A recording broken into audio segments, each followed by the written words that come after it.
Guys, today we're starting a new chapter. Okay?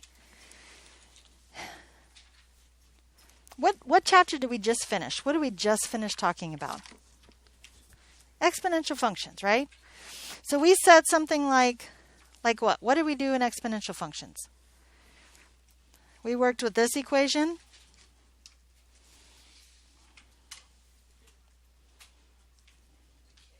Right? We talked about growth and decay, right? When we were solving this equation right here, we were either solving for A or P, right? Sometimes we solved for the rate, but most of the time it was for A or P, right? What did we never solve for? We never solved for the time. Any ideas why we never solved for the time? Do you know how to get a variable out of the exponent? You do not. Until today. Dun dun dun. Okay? Here's the thing about what we're talking about today. Here's what it's called. It's called logarithms. Okay? I'm going to tell you today. Today is the very first day of the unit, right? I'm going to be very upfront with you and honest with you about logarithms. There are seven places in the world that I know that logarithms are used. Does that mean there's only 7? No, but there's only 7 places that I know where they're used. And to make it even better, all of the jobs that use logarithms actually use computer programs where the logarithms are built into the computer programs. So very rarely do they actually do logarithms. So why in the world would I teach you how to do something that you're probably not going to see again? Well, first of all, because I have to, right? My teaks say I have to teach you how to do logarithms. And I'm going to say, okay, because like I told you earlier, I kind of like this job for now. Okay? So I want to make sure that I'm covering the material that they're telling me is important that I have to cover. Okay? When is the last time you actually learned something new? I'm not talking about you took something you knew and kind of grew on it. It's been a while, hasn't it? Maybe a little something here and a little something there. Guys, if you never, or it's been a long time since you've learned something new, is your brain going to remember how to learn new stuff? It's not. So, let's say you get a job, I don't know, at show cones. Okay? Are you going to have to learn how to use their cash register system? That's like part of the job, right? Are you going to have to learn how to use the snow cone machine? Yeah, again, that's part of the job, right? But say your whole goal is to be an artist. Are you going to have to know how to use a show cone machine or a snow cone machine as a job as an artist? No, absolutely not. So you should just tell your boss, I'm not gonna have to do that for my job, so I'm just not gonna learn it. What's your boss gonna say? You're fired, right? They're gonna say you're fired. Guys, you have to make sure your brain is fresh. Your brain is able to learn new stuff. You have to build pathways in your brain of what to do when you need to learn new stuff. I know that sounds a little bit like teacher speak. I don't care. Okay? You need to make sure that you have trained your brain to know how to learn new stuff. So that's what we're going to go with today when we're talking about logarithms. Because after Algebra 2, after college algebra, it's highly unlikely you're ever going to see them again. But it's important that your brain knows how to learn new stuff. So I'm going to teach you this new stuff. And even though you may not ever use them again, we're going to have fun learning them. Okay? And when do we typically do like word problems, real world problems? At the end of the chapter, right? Because we got to learn how to solve them. We have to learn all the basics about them, and then I can show you the real world stuff. And that gives you something to look forward to. Yes. Okay? I'll give you word problems for all the ways that I know logarithms are used. I'll tell you that right now. Okay? Are you ready? Okay. Couple things that I want you to know about logarithms first is I want you to know how we're thinking about this, first of all. Okay? So, is this something you know how to solve? Could you guess at this answer? So we can't square root this because first of all, the variable is in the exponent and you don't know how to get the variable out of the exponent, do you? Okay? So we can't just square root it, but could we guess at what we think the number is? What do you think the number might be? What? 2 to what power is close to a number that's 20? So 2 to the third power is 8, right? Is that close to 20? What's less than it? Is there a number that we know 2 to some power is closer to 20? So 2 to the fifth power is 32. That's higher than 20. Is there one less than that? So 2 to the fourth power is what? 16, right? Where would 20 lie in there? Right in between them, right? So we have some idea about how to solve these.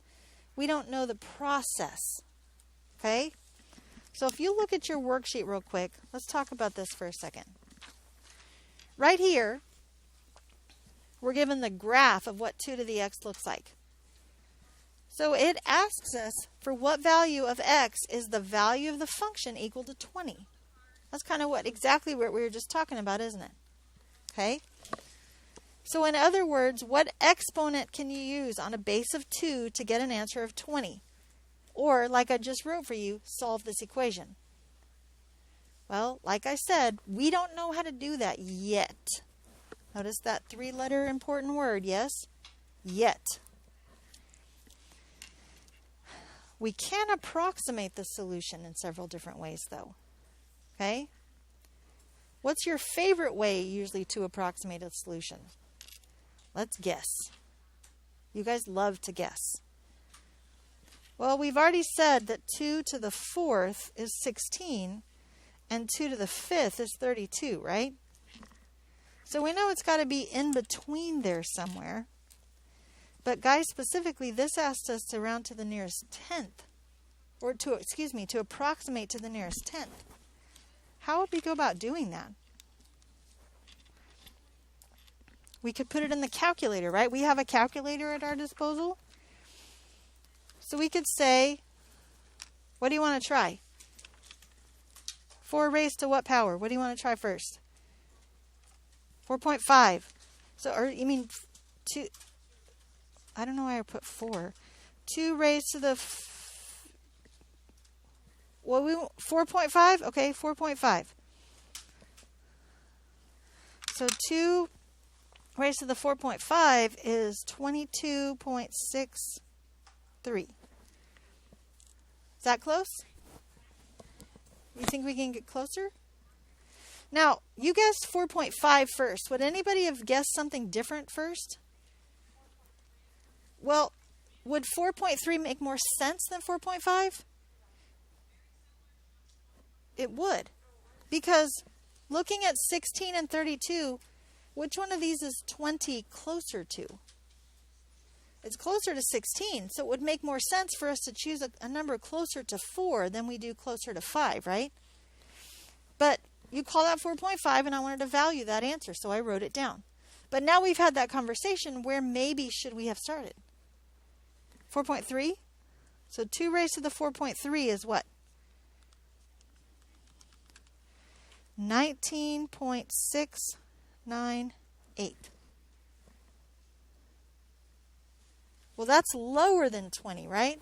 So should we go ahead and check out 2 to the 4.4 just to make sure that we do have the closest one? Okay, well, what is 2 raised to the 4.4? So now are we positive that that's the closest one that we could have chosen? 4.3 is the closest one that we could have chosen, right? So I'm going to go ahead and circle that one. That was the closest if we're trying to find to the 10th, right? Well, we could also use our table to approximate. And notice, please, this time it's asking us to get to the nearest hundredth. So it's asking us to get closer, right? So I'm going to make a new document. Actually, I'm just going to add a page. Well, I'm going to add a page to the document I have now so that I'm not wasting time. But it's being weird. Okay, there we go. I'm going to add a graph this time, right? And I want to put 2 raised to the x power in there. Does that graph look like I expected it to look? Oh yeah, absolutely, right? But really, I'm concerned about the table, right? So Control T. As I'm looking for the table, I need to adjust my table settings, don't I? Remember how to adjust your table settings? Menu, Table, and then Edit Table Settings. You see it, number 5? Guys, where do I want my table to start? I could choose it to start at 4, but remember I'm counting by hundredths. So is there a closer one that I could choose? How about 4.3?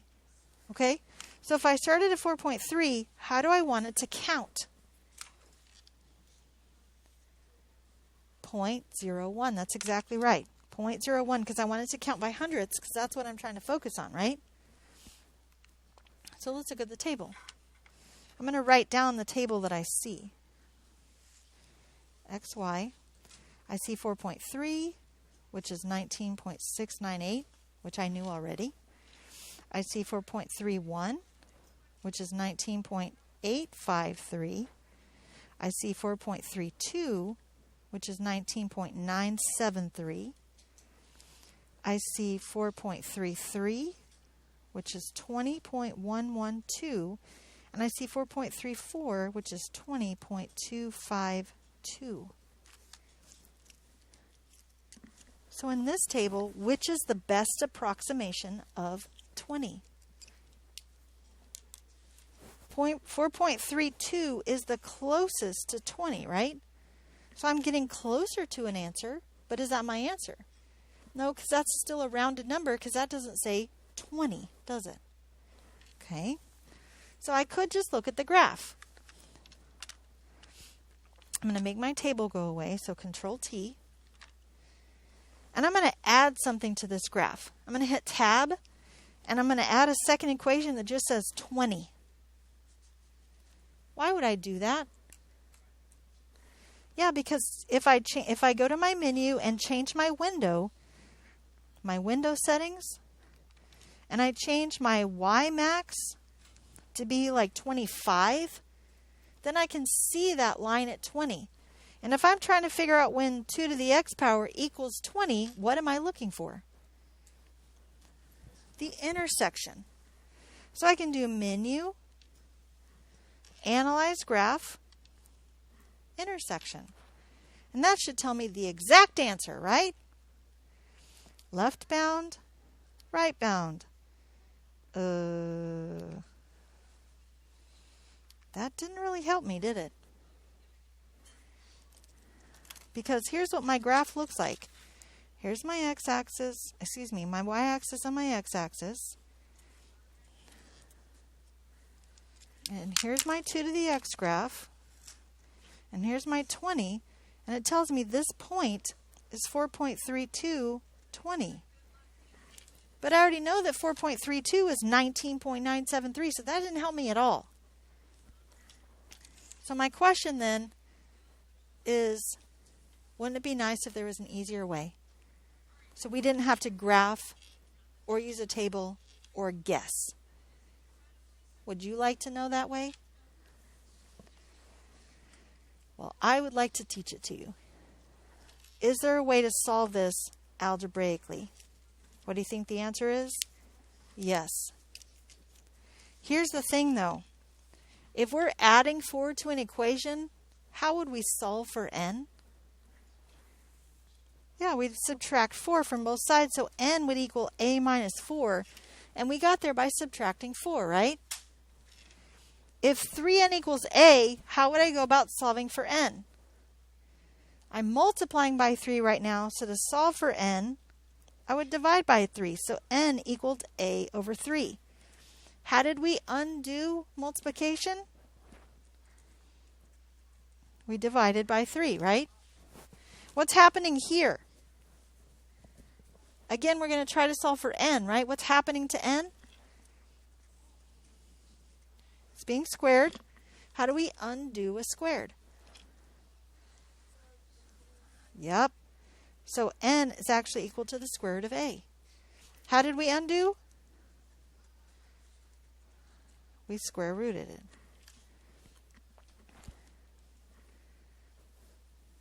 N is what I'm trying to solve for. N is in the exponent. How do we undo exponents?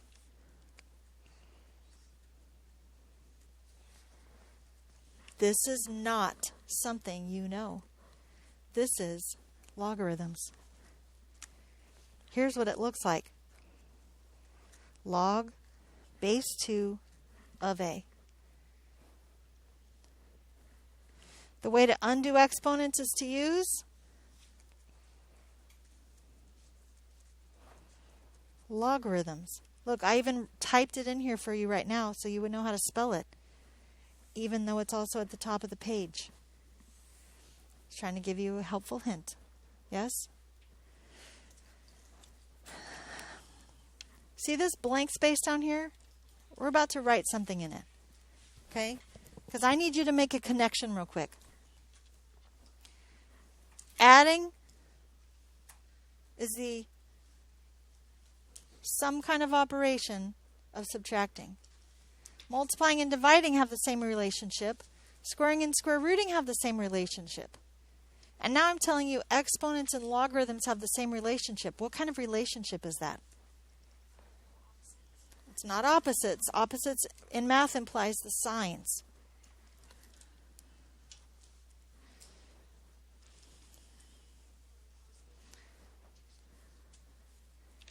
It would, but opposing doesn't start with in. Absolutely. These are inverse functions. Exponents and logarithms are so closely related because they're inverse functions. That should be a positive thing in your head. Because what do you know about inverse functions? A lot. We've already done them, haven't we? So you already have an idea of what to do to get from one to the other, don't you? And how well do you know exponents? I graded your tests. You know them pretty well. That should give you confidence about logarithms. Because here's the deal, guys. There's a lot of times that you guys ask me, when are we ever going to have to use this? Right? Well, first of all, I've already told you. I was honest and upfront with you, wasn't I? You probably won't. And to be fair, most of the time that you're asking me, when are we ever going to have to use this? It's because it's hard and you don't understand it. Easy stuff, you never care. But also, don't I always try to show you where you're going to have to use it? So you guys typically don't even ask me that because you know I'm going to show you eventually, right? Because you know that that's important to me, that you know, right? So, a couple things. Exponents and logarithms are related how? They're inverse functions. How much do you know about exponents? A lot. So that should give you confidence that you will be comfortable with logarithms. You ready? Why do I typically have you write stuff twice? Because it's important and I need you to remember it, right? Exponents and logarithmic functions are Inverses. Didn't we just write that? Yeah, but it's important and I want you to remember it, okay? How could you generate the logarithmic graph if you have the table? Well, how do you typically find any inverse function?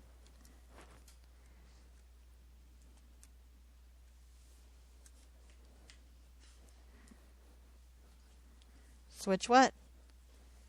Switch x and y. So if we have this table for an exponential function right now, how do we find the logarithmic function? Switch x and y. 0.25, negative 2. 0.5, negative 1.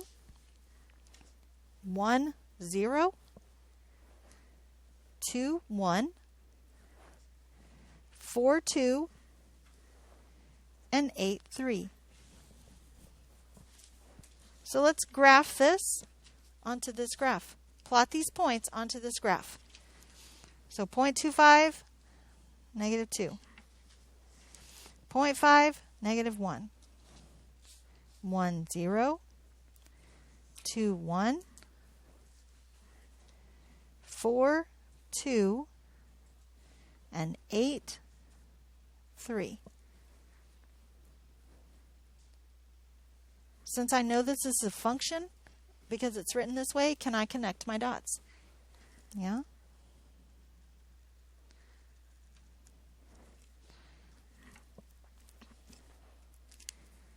Guys, remember please for me, what line do inverse functions reflect across?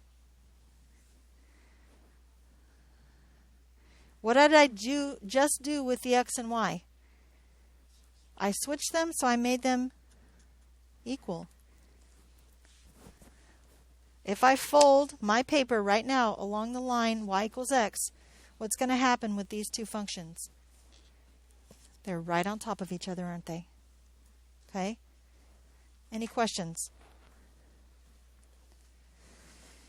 So how do we write and read logarithms?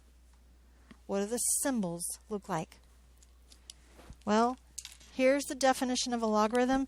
And if you have a highlighter or some other color pencil, I want you to do something on your paper to make sure that you can find this again quickly. Okay? If b to the x equals a, then log base b of a equals x. What do you think these are for right here? Am I going to write pow, bam, bang? No, it's not a comic book, right? We're going to put the names of these things right here, right? Well, guys, how is the b related to the x over here in this form? It's the base. Guess what it's called over here? Base. Where is it? Like, where is it literally related? Where is it located in relation to the logarithm? It's like lower, right? It's smaller and lower. If we were in computer class, what would we call that? That would be a subscript, wouldn't it? It's below. Okay? This right here is called an argument. Any idea why? Yeah, I don't know either. Yeah, I really don't know. Okay? It starts with an A. That's typically how most people remember it. Okay? And what is this called over here?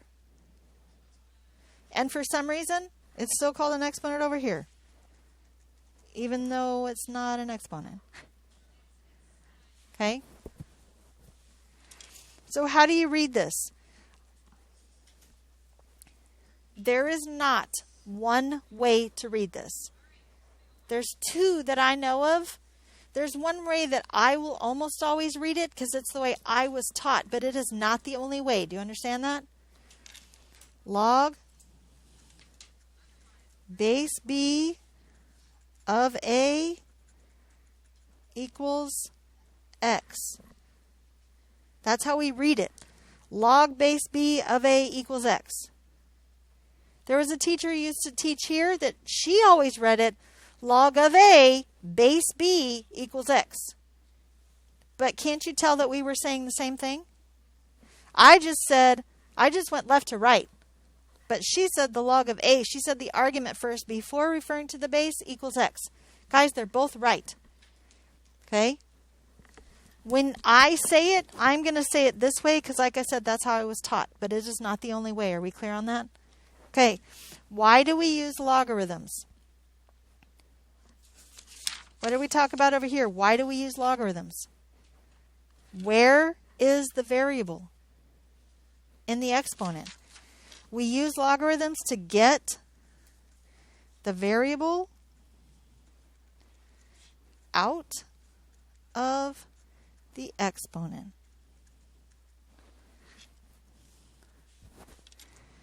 To get the variable out of the exponent.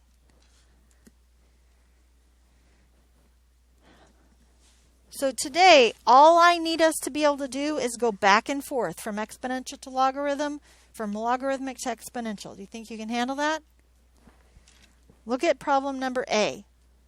Here's the good news. Isn't 7 squared equal to 49? Isn't that a true statement? So here in the beginning, I'm not even asking you to try to figure anything out. I'm just asking you to write it in logarithmic form. It's already in exponential form. Let's write it in logarithmic form. Well, log base B. Log base B. What's the base over here? So then it's the base here. Of A. So, of 49 equals the exponent. What's the exponent? 2. Done. Do I need to do a whole bunch of examples like that for you? I didn't think so. But we need to talk about K down here at the bottom. Because there's something called common log. Think about when we have like a variable, like A. What's the number in front of this? How do you know that? I didn't write it. I didn't write a 1 here. How do you know there's a 1? It's understood, right? What's the exponent on this A? 1. How do you know that? It's understood. There's a common log when we talk about logarithms that we don't have to write the base because it's the most common one, but you need to know what it is. It's 10. So if it just says log 100 equals 2, what is the understood base? 10. So there's like a little baby 10 right here. 10. So when I go to write it backwards of what we did a second ago, back into exponential form, what's the base? 10 to what power? 2 equals the argument, which is, but guys, here's the good news, like I told you a second ago. Isn't this super easy to check? Because isn't 10 squared equal 100? Then you know you got it right, don't you? Any other combination would not be a true statement, would it? Because 100 to the 10th power is not 2 for sure, right? 2 to the 10th power is not 100. Things like that, right? So for homework, I need you to finish these problems right here. A through N. Are there any questions about that? So tell me real quick, how are exponents and logarithms related? They're inverse functions. And why do we need logarithms? To get the variable out of the exponent. Excellent.